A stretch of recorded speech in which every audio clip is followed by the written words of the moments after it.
नमस्कार, मैं हूं सिद्धांत और स्वागत है आपका एमपी डिबेट में। और आप देख रहे हैं व्हाट्सएप पर संगठन। चलिए आपको इसी पे बताते हैं कि मध्य प्रदेश बीजेपी ने डिजिटल नेटवर्क को मजबूत करने की पहल करते हुए व्हाट्सएप प्रमुख की नियुक्ति की है।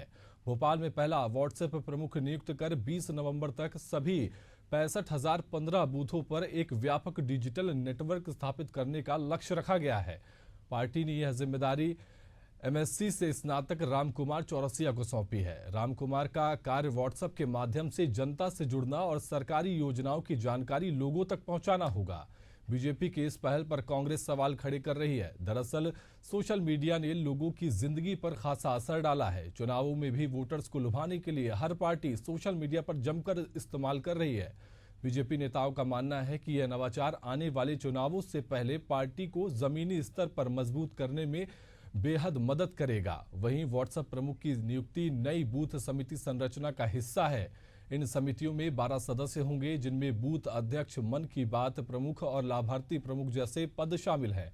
इनमें से 3 सदस्य महिलाएं होंगी। वहीं पूर्व पार्षद अर्चना गोस्वामी पहली बूथ अध्यक्ष बनी है। बूथ कमेटी में कुल 12 सदस्य होंगे।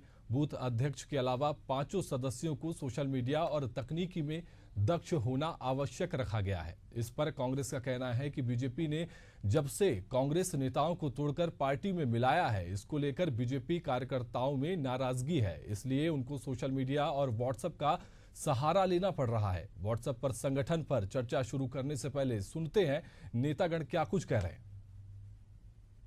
देखिए, भारतीय जनता पार्टी हमेशा नवाचार के साथ रही है। हम अपने विचार का विस्तार करने के लिए जितना जमीन पर मेहनत करते हैं, उतना तकनीक के साथ प्रचार प्रसार भी करते हैं। इसी कड़ी में भारतीय जनता पार्टी ने आज व्हाट्सएप प्रभारी बनाकर अपने बूथ की जो कमेटी है उसको मजबूत करने की दिशा में एक कदम आगे बढ़ाया है। और हम जिस प्रकार से लगातार नवाचार के साथ संगठन के विचार को नीचे ले जाते जा रहे हैं, आप देखिए भारतीय जनता पार्टी दुनिया का सबसे बड़ा राजनीतिक दल हो गया। यही हमारी सफलता है कि हम नवाचार के साथ नई योजनाओं के प्रचार प्रसार के लिए जितने भी माध्यम हैं उनका उपयोग करते हुए निरंतर आगे बढ़ रहे हैं। देखिए, सीधी सी बात है कि जब भारतीय जनता पार्टी ने अन्य दलों के नेताओं को अपने यहाँ जगह दी, तो भारतीय जनता पार्टी के जो कोर वर्कर्स थे, दरी उठाने वाले, झंडे करने वाले, पन्ना प्रभारी, वो सब कहीं न कहीं धीरे धीरे नेपथ्य में जाते गए और संगठन कमजोर होता चला गया। अब उनकी हाल हो गई व्हाट्सएप प्रमुख बनाने के, व्हाट्सएप पे चलाएंगे। पहले वो आरोप लगाते थे कि यार कांग्रेस सोशल मीडिया पे चलती है। अब भारतीय जनता पार्टी क्या करने वाली है? अब उनके नेताओं की पूछ परख बची नहीं तो व्हाट्सएप पे ही चला रहे हैं। निश्चित रूप से कांग्रेस पार्टी अपनी स्ट्रैटेजी पे चल रही। लगातार विचार मंथन के बाद हम संगठन को मजबूत करने जा रहे हैं। अभी बैठक है और पंचायत स्तर पर हमारी कमेटियां बनने वाली हैं और निचले स्तर तक हम पहुंचने वाले हैं। चलिए चर्चा को आगे बढ़ाते हैं और चर्चा को आगे बढ़ाने के लिए हमारे साथ एक खास मेहमानों का पैनल जुड़ चुका है। सभी से आपका परिचय करा देते हैं, आपको बता देते हैं। बीजेपी प्रवक्ता गुंजन चौक से हमारे साथ जुड़ी हैं, मैम आपका बहुत स्वागत है। हिमानी सिंह कांग्रेस प्रवक्ता हमारे साथ जुड़ी हुई हैं, आपका भी बहुत स्वागत है। वहीं राकेश शर्मा भोपाल ब्यूरो चीफ हमारे साथ जुड़े हुए हैं। आप तीनों मेहमानों का बहुत स्वागत है।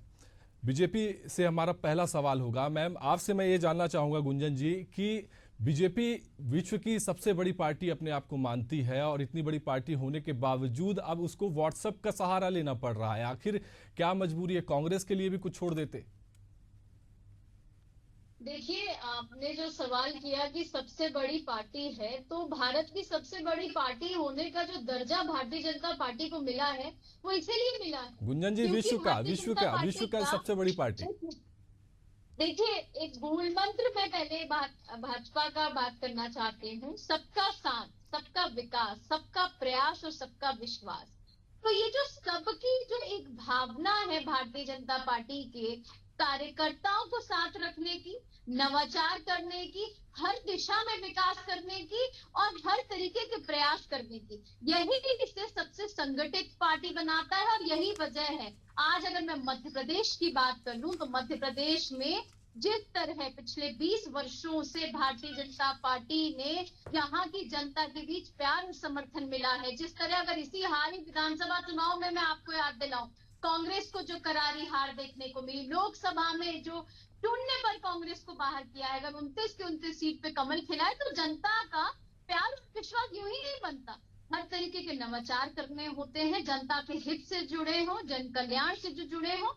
और आज के युग में हम देख रहे हैं जिस तरह डिजिटल इंडिया का जमाना आ चुका है और हर एक व्यक्ति के हाथ में एक स्मार्टफोन है, तो एक दूसरे से जुड़े हैं व्हाट्सएप के माध्यम से। तो अगर प्रचार प्रसार के लिए भी व्हाट्सएप का इस्तेमाल करने का जो नवाचार किया गया है, ये तो स्वागत योग्य है कि इंफॉर्मेशन पहुंचना जरूरी है जनता तक, जन कल्याणकारी योजनाएं पहुंचना जरूरी है, क्योंकि हमारी एक ही भावना है। देखिए, जन कल्याणकारी योजनाएं सिर्फ हम कागजों पे नहीं बनाते कांग्रेस की तरह, हम उसे जनता तक पहुंचाते हैं और जनता तक पहुंचाने के लिए हर वो माध्यम का इस्तेमाल करते हैं जहां तक वो जनता तक पहुंच सके, ताकि एंड रिजल्ट जन कल्याण हो। विजन में हमारे विकसित राष्ट्र 2047 की बात अगर हमारे यशस्वी प्रधानमंत्री करते हैं, तो उसको पूरा करने के लिए भाजपा का हर एक कार्यकर्ता उसी पथ पर प्रतिबद्ध है, संकल्पित है और आगे बढ़ रहा है। हिमानी जी, आपसे पूछना चाहूंगा कि बीजेपी नवाचार कर रही है, आपको क्या परेशानी हो रही है? आप क्यों आपत्ति जाहिर कर रहे हैं और आरोप लगा रहे हैं? बीजेपी ने कोई नवाचार नहीं किया है। पहले से उनके एक संस्थापित व्हाट्सएप यूनिवर्सिटी चलती थी, बस इस बार ऑफिशियली पद दे दिए हैं। मैं तो इस बात से अचंभित हूँ कि इसका वाइस चांसलर कोई घोषित क्यों नहीं किया, और इसकी जो डिग्री किससे आधार पर किस किस को क्या क्या मिलेगी उसकी घोषणा क्यों नहीं की। मैं बस उसको लेके अचंभित हूँ। ये पहले से काम करते थे। मैं आपको बता देती हूँ, चाहे कोविड के समय में दियो की गर्मी से वैज्ञानिक रूप से कोरोना वायरस को मारने का व्हाट्सएप यूनिवर्सिटी का ज्ञान हो, ताली थाली की ध्वनि से वैज्ञानिक रूप से वायरस मारने का ज्ञान हो, मणिपुर का पर वैज्ञानिक ज्ञान हो, अयोध्या की जनता के बहिष्कार का ज्ञान जो है, ये व्हाट्सएप यूनिवर्सिटी, चाहे लॉरेंस बिश्नोई को सपोर्ट करने का काम हो, ये व्हाट्सएप यूनिवर्सिटी हमेशा से भारतीय जनता पार्टी की सक्रिय थी और पूरी तरह से काम कर रही थी। अब बस ऑफिशियल पद देने की घोषणा कर ली गई है। इनका तो पूरा दारोमदार, इनका जो भी कामकाज है वो व्हाट्सएप के सहारे से ही चलता है और उसी के सहारे से ये लोग चुनाव जीतते आ रहे हैं। बस इस बार ये नवाचार ये है सिर्फ कि इस बार ऑफिशियल व्हाट्सएप प्रभारी बनाए गए। मेरी तरफ से इनको सुझाव है कि वाइस चांसलर और डिग्री की भी घोषणा जल्दी से जल्द कर दी जाए। गुंजन जी, पहले से ही पंचायत स्तर से शुरू किया जाए, वार्ड स्तर तक भी लेकर जाया जाए, तो वहां पर पहले से ही भाजपा के कई ग्रुप्स रहते हैं, कई व्हाट्सएप ग्रुप रहते हैं, कई यहाँ पर फेसबुक के भी रहते हैं। लेकिन अब ये नया करने की जरूरत क्यों है? क्योंकि ऐसे में तो कांग्रेस भी हमलावर हो जाएगी कि ये जो आपके नए ग्रुप बन रहे हैं, इसकी जैसे अभी यहाँ पर हिमानी जी ने भी कहा कि अब वाइस चांसलर भी यहाँ पर नियुक्त कर देना चाहिए व्हाट्सएप यूनिवर्सिटी के लिए। हिमानी जी ने एक सबसे पहले तो मैं बहुत निंदा करती हूँ हिमानी जी, आपने कितना संवेदनशील मुद्दा उठाया था कोविड के दौरान का, और आपने उसे भी हास्यप्रद बनाने की कोशिश की। अरे शांति मैडम, मैं आपके बीच में नहीं बोली थी, सुन लो, तमीज रखिए थोड़ी सी। जानती हूँ मैं आप बदतमीज है, सुन लीजिए हिमानी जी, थोड़ा तो पढ़े लिखे आप हैं, मैं जानती हूँ, प्लीज सुन लीजिए, डेकोरम मेंटेन करिए, डेकोरम मेंटेन करिए। पार्टी की निंदा कीजिए, आप मेरी निंदा नहीं बोली थी। मैं आपसे डेकोरम मेंटेन करिए। नहीं आई हूँ यहाँ पर, मैं आपसे डिबेट करने नहीं आई हूँ। आप मेरे बारे तो में आप किससे डिबेट करने आई हैं फिर? मैं बोल रही हूँ आप बदतमीज हैं। हमेशा मैं जानती हूँ कांग्रेस हमेशा मीडिया को आरोप प्रत्यारोप के घेरे में लेती है। आप तो कबूल रही थी कि आप भाजपा से डिबेट करने नहीं आई हैं। हिमानी जी, गुंजन जी को बोलने दीजिए, उसके बाद अपनी बारी पे बोलिएगा। गुंजन जी बोलिए। मेरी निंदा क्यों करेंगी? मेरे नाम से क्यों डिबेट करेंगी? मैं इनसे बात करने आई हूँ क्या? मैं आपके घर पे आई हूँ कि मेरा नाम लेके क्यों निंदा करेंगी? पर्सनल ना लें, कोई भी बात को यहाँ पर पर्सनल ना करें और ना ही ले। और गुंजन जी से मैंने सवाल किया था, गुंजन जी को अपनी बात कहने दीजिए हिमानी जी, उसके बाद आप भी बोल लीजिएगा। कम से कम आप ये देखा करें आप किस कद के व्यक्ति को किसके साथ बैठा रहे हैं।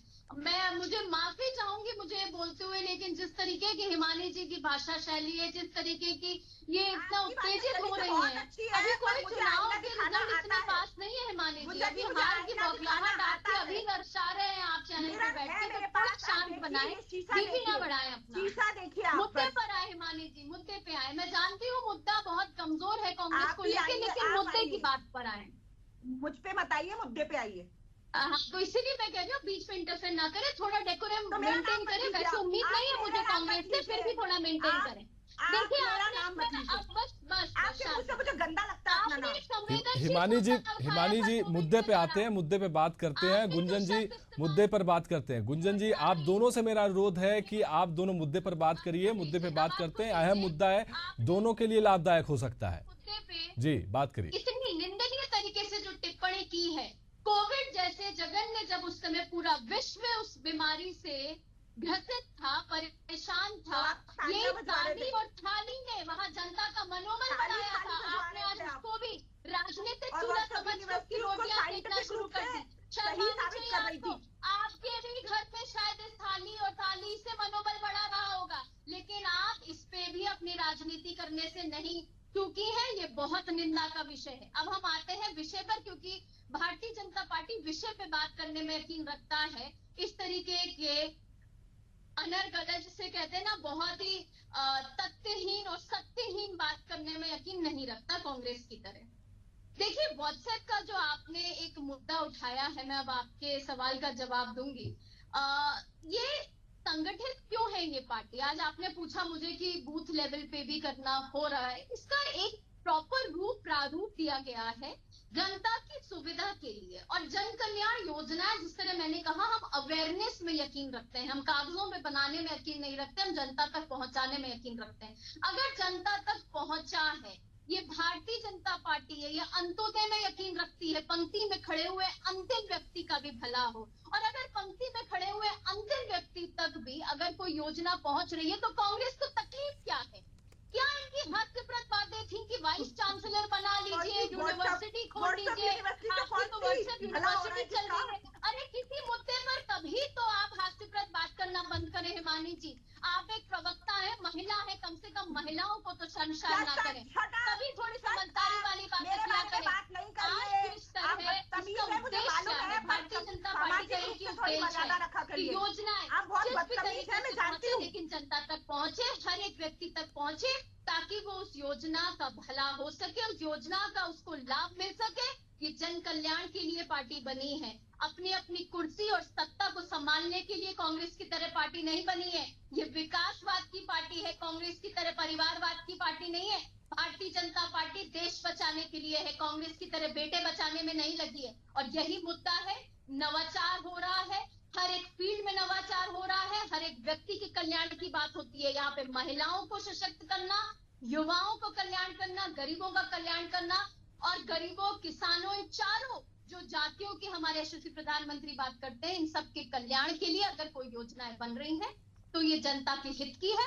मुझे नहीं लगता इससे कांग्रेस को ऐतराज होना चाहिए था, पर फिर भी कांग्रेस का ऐतराज ये दर्शाता है कि ये जन कल्याण में नहीं, जनता के विरोध में खड़े रहने वाली पार्टी है। हिमानी जी, यहाँ पर तो साफ कर दिया है गुंजन जी ने कि जो ये व्हाट्सएप ग्रुप का जो ये नया नवाचार ला रहे हैं, ये जन कल्याणकारी योजनाओं को जनता तक पहुंचाने के लिए किया जा रहा है। इसमें कांग्रेस को क्या आपत्ति है? आखिर क्या वजह है कि आप लोग इतने ज्यादा परेशान लग रहे हैं? जब गुंजन जी डिबेट के लिए आती है तो बहुत सार्थक और बुद्धिजीवी डिबेट की उम्मीद की भी नहीं जाती है। और ये जो बात कर रही थी, ताली थाली बजाने से मनोबल नहीं, मेरे घर के 3 लोगों को खो दिया था मैंने, तो मैं आपके ताली थाली जैसे बकवास कॉन्सेप्ट से जो टाइम पास करने के लिए आपके प्रधानमंत्री ने दे दिया था, उसको वैज्ञानिक साबित करने के गुंजन जी लिए आपके पास आते हैं, उन्हें बोलने दीजिए। यूनिवर्सिटी से उसको वैज्ञानिक साबित कर रहे थे कि उसकी आवाज से वायरस मर जाएगा। व्हाट्सएप यूनिवर्सिटी के लोग ये ज्ञान दे रहे थे भाजपा से जुड़े हुए कि वायरस जो आवाज होगी उसकी ध्वनि से बैक्टीरिया मर जाएगा। तो इससे किसी का मनोबल बढ़ने का काम नहीं हो सकता। जिनके घरों में लोग खोए हैं वो आपकी ताली थाली से मनोबल नहीं बढ़ा पा रहे थे। दूसरी चीज मैं ये बताऊंगी कि व्हाट्सएप अंतिम पंक्ति के व्यक्ति को लाभ मिलेगा। व्हाट्सएप प्रभारी बनने से अंतिम पंक्ति के व्यक्ति को कैसे लाभ मिल पाएगा? आपका नेटवर्क कितना कमजोर है, कितने मूर्ख है आप कि आपको बोलने का भी ये ज्ञान नहीं है कि व्हाट्सएप यूनिवर्सिटी का प्रभारी बनाने से अंतिम व्यक्ति के पंक्ति को योजना का लाभ कैसे मिलेगा। ये इनको खुद को समझ में नहीं आता कि ये क्या बोलती हैं, बौखला सी जाती हैं और कुछ भी अनशन बोलती है, जो भी याद करके आई होती है वो बोलने का काम करती है। व्हाट्सएप यूनिवर्सिटी में पहले से कह रही हूँ, अनर्गल और बकवास अंधविश्वास फैलाने का भारतीय जनता पार्टी के परिवेश में नैरेटिव बनाने का काम करती है। ये मणिपुर को आज तक अकेला छोड़ने को जस्टिफाइड करार देती है इनकी व्हाट्सएप यूनिवर्सिटी कि मणिपुर के लोग ऐसे हैं, इसलिए उनके साथ इसी तरह का व्यवहार होना चाहिए। व्हाट्सएप यूनिवर्सिटी पे अयोध्या की जो जनता जिन्होंने इन्हें चुनाव हरवा दिया, उनके सोशल बहिष्कार की बात करती है इनकी व्हाट्सएप यूनिवर्सिटी। और ये कह रही है उससे अंतिम व्यक्ति। हिमानी जी, राकेश जी का भी रुख कर लेते हैं, राकेश जी से भी एक सवाल ले लेते हैं। राकेश जी, यहाँ पर जो नया नवाचार बीजेपी ने शुरू किया है कि व्हाट्सएप पर संगठन बनाएंगे, उसमें अध्यक्ष चुनेंगे, तरह तरह के उसमें जो पद भी यहाँ पर सामने आ रहे हैं, इससे जनता को लाभ होगा या हानि होगी? क्योंकि व्हाट्सएप में जो जन कल्याणकारी योजनाएं हैं, जैसे गुंजन जी बता रही हैं कि उनको जनता तक पहुंचाया जाएगा, जनता को अवेयर किया जाएगा। हम देखते हैं किस प्रकार से जो व्हाट्सएप होते हैं, सोशल मीडिया होती है, उसमें सही जानकारी के अलावा गलत जानकारी भी साझा होती रहती है। क्या इससे जनता को लाभ पहुंचेगा? किस तरह से आप देखते हैं? देखिए सिद्धांत, मैं जी। अभी पिछले करीब 15 मिनट की हम बातचीत देखें तो आरोप और प्रत्यारोप की जो राजनीति हमको देखने को मिल रही थी, देखिए दोनों ही पक्ष है, बीजेपी कांग्रेस दोनों ही अपने अपने बात रख रहे थे और उसको सार्थक रंग से रख रहे थे अपनी बात। इस प्रकार से व्हाट्सएप पे संगठन हम लोग चला सकते हैं या नहीं चला सकते हैं, तो उसमें क्या दोष है? दरअसल देखिए, सोशल मीडिया का सहारा जो है आमतौर पर विधानसभा चुनाव या लोकसभा चुनाव या कोई से भी चुनाव के समय दिया जाता है, लेकिन अब इस तकनीक का जो सहारा है वो बीजेपी ने अब एक नए नवाचार के रूप में लिया है। दरअसल देखिए, यदि हम देखते हैं कि आजकल हर व्यक्ति जो है व्हाट्सएप ग्रुप चलाता है और इन व्हाट्सएप ग्रुपों में तमाम जो है अलग अलग सूचनाएं उनको प्राप्त होती हैं, लेकिन अब जो ये व्हाट्सएप ग्रुप बना के और व्हाट्सएप जो प्रमुख बनाए जा रहे हैं, उनको ये जिम्मेदारी दी जा रही है कि सरकार की जितनी भी योजनाएं चल रही हैं उनको जो है उस व्हाट्सएप ग्रुप पे प्रसारित करें, लोगों को बताए कि सरकार ये योजनाएं चला रहे हैं, आप इससे लाभान्वित हुए हैं कि नहीं। ये पूरी तमाम जिम्मेदारी उस व्हाट्सएप प्रमुख को दी जा रही है। दरअसल ये एक प्रकार से जो है बूथ स्तर पे बीजेपी की प्लानिंग है, लेकिन दूसरी ओर हम इसकी बात करें तो कई वर्ग ऐसे, यदि हम बात करें कि समाज का अंतिम पंक्ति का व्यक्ति, बहुत कम लोग होते हैं कि जो व्हाट्सएप चला पाते हैं या उसको देख पाते हैं। ऐसा व्यक्ति जो कि लेबर क्लास का होता है वो व्हाट्सएप ग्रुप नहीं देख पाता है, उसको कैसे पता चलेगा कि क्या समाज में चल रहा है? कांग्रेस जिस प्रकार से जो आरोप लगा रही है, शायद देखिए क्योंकि वो कोरोना काल के दौर का हिमानी सिंह जी बता रही है कि जो है बीजेपी संगठन ने किस प्रकार से क्या करा था, लेकिन हम वर्तमान परिदृश्य की हम बात करते हैं तो समाज का ऐसा व्यक्ति जो कि व्हाट्सएप नहीं चला पाता है, सोशल मीडिया से दूर रहता है, उसको कैसे पता चलेगा कि सरकार ने हमारे लिए क्या योजनाएं चलाई हैं? ये थोड़ा सा मायना।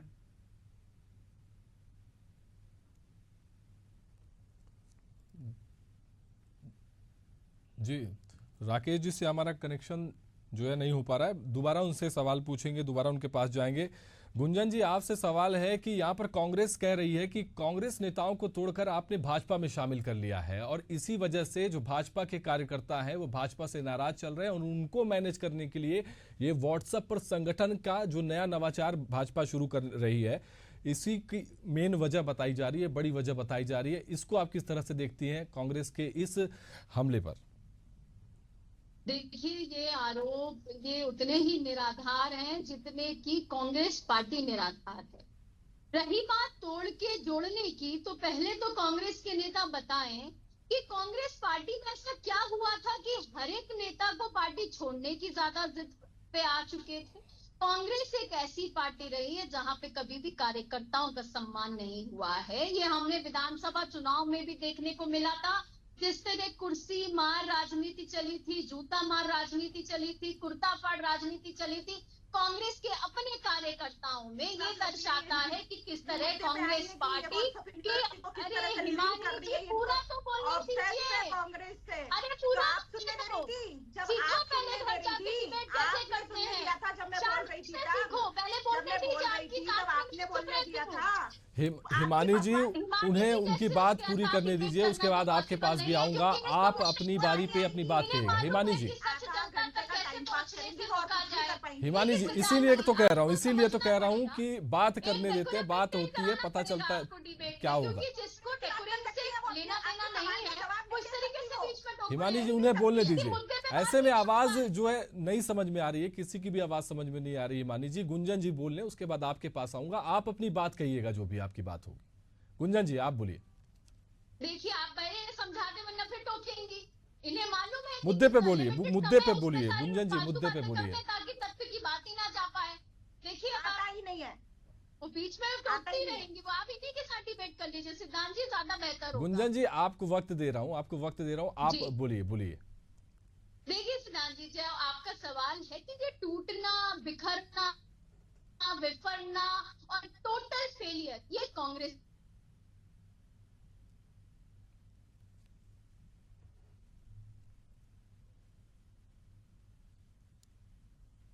चलिए राकेश जी से सवाल ले लेते हैं।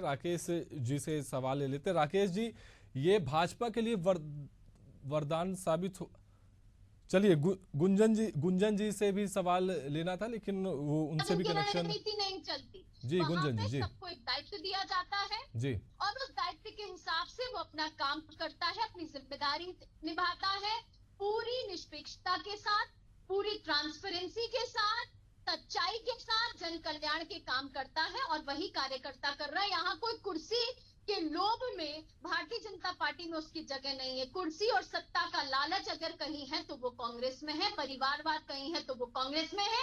और तभी आज हमने देखा अगर कार्यकर्ताओं का सम्मान कहीं है, परिवार के रूप में उन्हें कहीं माना जाता है तो वो भाजपा में माना जाता है और कांग्रेस में सिर्फ और सिर्फ उनका अपमान होता है। यही वजह है कि आज कांग्रेस में न चाल है, न चरित्र उनका कभी था ही नहीं, चेहरा बचा नहीं, नेता नहीं, नीति नहीं, नियत उनकी कभी थी नहीं।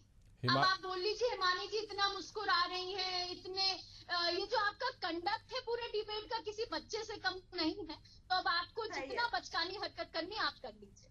पर्सनल ना बोले किसी को भी। और हिमानी जी, कांग्रेस में ही सारी बुराइयां हैं। गुंजन जी से मैंने पहले ही बोला था, कोई सार्थक डिबेट की उम्मीद नहीं करी जा सकती। ऑब्सेस्ड हैं। ये आपके सवाल का जवाब मिल गया आपको कि इन्होंने क्यों व्हाट्सएप यूनिवर्सिटी से बिल्कुल कनेक्ट भी नहीं कर पाई। ये जो याद करके आई होती है उतना ही बोल सकती है। सवालों के दोनों दलों का यही है। हम जो सवाल पूछते हैं उसका जवाब हमें मिलता नहीं। अब आप चुप हो जाइए ना। गुंजन जी, हिमानी जी को बोलने दीजिए। आपको पूरा वक्त दिया गुंजन जी, आपको पूरा वक्त दिया, हिमानी जी को बोलने दीजिए। वो अपने समय पे उनका ज्ञान चला जाता है। वो जब डिबेट में आती हैं तो सुनने की क्षमता रखकर आती हैं, वो सुनती नहीं है, सिर्फ बोलती है और अनर्गल बोलती हैं, बहुत नॉनसेंस बोलती हैं। तो मैं ये बोलना चाहती हूँ कि व्हाट्सएप यूनिवर्सिटी जो इनकी चलती है वो सब सिर्फ लोगों को भटकाने का। मैं एक बहुत बड़ा पॉइंट भूल गई थी। आपको याद होगा नोटबंदी के समय पर 2000 के नोट के अंदर एक चिप छुपाई हुई थी, जो सोशल मीडिया पे मीडिया के माध्यम से भी बड़े बड़े चैनलों के माध्यम से ज्ञान चल रहा था कि 2000 के नोट के अंदर एक चिप छुपाई थी। वो गुंजा जी के दिमाग में फंसवा दीजिए तो शायद थोड़ा ज्ञान आ जाएगा, 2000 रुपए का ही ज्ञान आ जाएगा उनको। फिर वो 2000 के नोट बंद करवा दिए, चिप भी बंद हो गई। वो तो ऐसा ज्ञान व्हाट्सएप के माध्यम से चलता है और ये प्रभावी न्यूज़ पार्टी को ऑफिशियली आधिकारिक घोषणा कर दी है इन्होंने कि ये व्हाट्सएप यूनिवर्सिटी में जो गलत ज्ञान चलता है वो अब आधिकारिक रूप से प्रेषित किया जाएगा। चलिए, ये लड़ाई अनंत है। राकेश जी से सवाल ले लेते हैं। राकेश जी, बीजेपी के लिए व्हाट्सएप पर संगठन वरदान या क्या साबित होगा, आप ही बताएं। सिद्धांत, जिससे मैं बता ही रहा था कि जिस प्रकार से बीजेपी ने अपने नया नवाचार किया है जी, इस नवाचार का जो है अंतिम पंक्ति के व्यक्ति तक जो है, यदि हम बात करें योजनाओं की, किस प्रकार से जो है सरकार योजनाएं चला रही है और किस प्रकार से उसका इम्प्लीमेंट कर रही है, उसका प्रचार प्रसार की ये बीजेपी की संगठन की सोच है। दरअसल देखिए, हम देखते हैं कि सोशल मीडिया के जहां फायदे होते हैं वहीं नुकसान भी होते हैं। तो वही बात है कि जिस प्रकार से आज जो डिबेट हो रही है, क्योंकि व्हाट्सएप पे संगठन लाने का मकसद बीजेपी का यही है कि हम सरकार की योजनाओं के बारे में बता सकें। लेकिन बार बार ये बातें जो चूंकि फायदे और नुकसान की बात होती है, तो अंतिम पंक्ति का व्यक्ति जो कि लेबर क्लास भी हुआ या दूसरी बात कर रहे हैं गरीब मजदूर हुआ, तो कई लोग ऐसे होते हैं जो केवल कीपैड मोबाइल चला रहे होते हैं। बहुत कम लोग होते हैं जो एंड्रॉइड मोबाइल को जो है हैंडल कर पाते हैं। तो ऐसे में सबसे बड़ी परेशानी जो है बीजेपी के सामने ये रहेगी कि वो अपनी योजनाओं को उसको मौखिक रूप से यानी एक प्रकार से ऑडियो वीडियो के माध्यम से भी जो है अपनी बताना पड़ेगी, गरीब आदमी तक पहुंचानी पड़ेगी और उसके बाद ही जो है वो उस व्यक्ति को पता चल सकेगा कि सरकार या बीजेपी जो है हमारे लिए क्या योजना चला रही है। देखिए, दरअसल हम यदि संगठन की बात करें, संगठन के प्रारूप की बात करें, तो इस बार जिस प्रकार से नए संगठन को नए तरीके से मूर्त रूप लेने की कोशिश जो की जा रही है, जिसमें महिला लाभार्थी संपर्क वाली बात की जा रही है या व्हाट्सएप प्रमुख बनाए जाने की बात करिए, तो मंडल स्तर पर इसलिए बनाने की कोशिश की जा रही है। 3 ऐसे पद जो नए इजाद किए गए हैं, इनके पीछे बीजेपी की मंशा ये है कि हम आम आदमी से जो लाभार्थी है उससे लाभार्थी से हम लगातार सतत संपर्क रहें। इसके अलावा यदि बात की जाए तो मन की बात कार्यक्रम के जरिए जो मन की बात प्रमुख बनाया जाएगा, उसके जरिए जो है मोदी जी की, जो प्रधानमंत्री नरेंद्र मोदी जी जो मन की बात करते हैं उसके जरिए लोगों को बताएं कि मोदी जी ने क्या बोला सरल भाषा में। तीसरी बात करें, व्हाट्सएप पे प्रमुख बनाया गया है। तो ये तमाम अलग अलग बीजेपी के द्वारा इनके माध्यम से ये बताने की कोशिश बीजेपी ने की है कि हम डिजिटल का जो है डिजिटल टेक्निक का तो हम उपयोग कर ही रहे हैं, लेकिन साथ साथ यदि हम बात करें तो तमाम जो नए नवाचार जो है हम मंडल स्तर पे शुरू कर रहे हैं। दूसरी ओर देखिए, हम जो अभी परिचर्चा में हम डिबेट में हम सुन भी रहे थे, विपक्ष इस प्रकार से बार बार जो एलिगेशन लगा रहा है वो सही बात है, क्योंकि विपक्ष भी अपने संगठन को मजबूत बनाने कर रहा है। अभी 2 दिन बाद यदि बात की जाए, आज करीब 2 दिन बाद जो है इनकी बैठक होने वाली है, कांग्रेस की जो कि प्रदेश कांग्रेस कार्य समिति की बैठक है, प्रदेश कांग्रेस कार्य समिति की बैठक होगी। इस बैठक में भी कांग्रेस संगठन अपने को मजबूत बनाने के लिए पंचायत स्तर, ब्लॉक स्तर पे अपने संगठन को मजबूत बनाने की कोशिश करेगा। और हो सकता है कि इसमें भी जो कांग्रेस पार्टी जो है अपने संगठन को मजबूत बनाने के लिए डिजिटल टेक्निक का सहारा ले सकती है, क्योंकि हमको जो कांग्रेस जो सूत्र हैं उनके हवाले से जानकारी मिली है कि इस बार कुछ नया नवाचार कांग्रेस भी अपने संगठन में बदलाव के साथ देखने को मिलेगा। जी, तो कह सकते हैं कि बिल्कुल राकेश जी, नया नवाचार यहाँ पर किया गया है। फिलहाल समय हमें इतने की ही इजाजत देता है। आप तीनों का इस चर्चा पे जुड़ने के लिए, इस बहस पर सार्थक चर्चा करने के लिए आप तीनों का धन्यवाद। तो इसी के साथ ये चर्चा यहीं पर समाप्त करते हैं। और जो बीजेपी ने नया नवाचार शुरू किया है, देखना होगा कि बीजेपी के लिए कितना लाभदायक होता है और कांग्रेस को इससे कितना नुकसान भी पहुंचता है। फिलहाल एमपी डिबेट में इतना ही। आप देखते रहिए एशियन न्यूज़। नमस्कार।